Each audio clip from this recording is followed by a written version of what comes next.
This was one of my practical suggestions coming from reading both City of God and Pope Pius the 11th's Divini Ilius Magistri on Christian education, is the teaching of Latin, and I propose also Greek.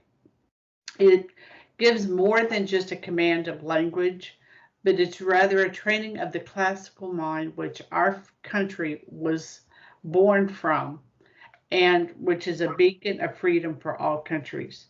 So our country, I'm taking class on the Constitution. We're in the preamble of the Bill of Rights and all of that. And it wouldn't have come out of, it wouldn't, it's a product of men who were infused with Greek and Latin. It Yeah. just was. And so I think that that's some considerations to be had there. Yeah, there's a venerability in a dead language that does not go well with our utilitarian education system, right? What practical use does Latin have, or what practical use does Greek have? Okay, well, it's not practical because it has nothing to do with your manual or external self. It doesn't have to do with the body. But both of them have to do with the intellect and how the mind processes information.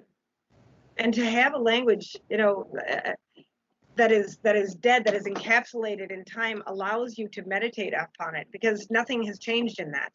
So when you read something, you bring it into your modern self, but you have to respect what it is.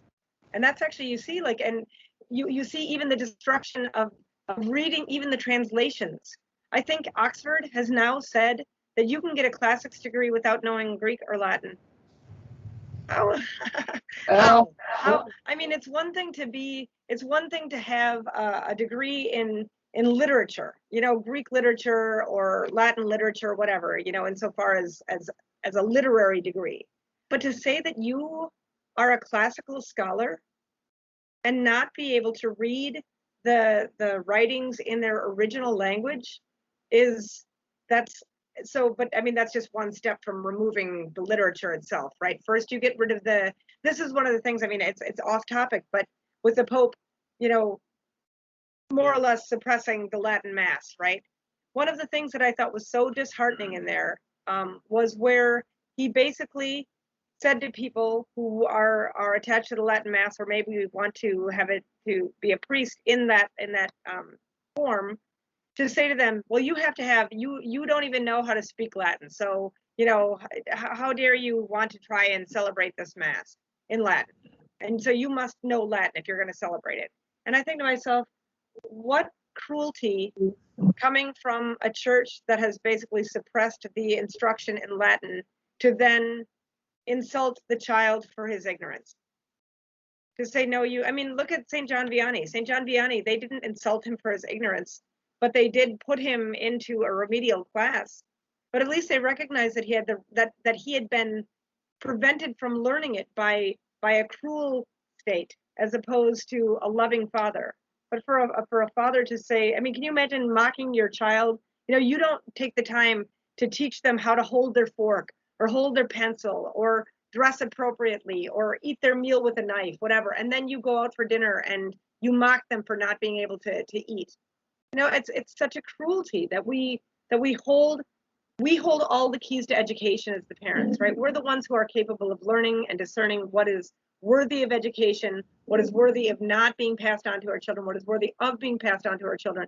And when we don't make use of that knowledge appropriately, and instead we let our children grow up without the benefits of that information or that education, and then we shame them for their lack of education, it's really cruel.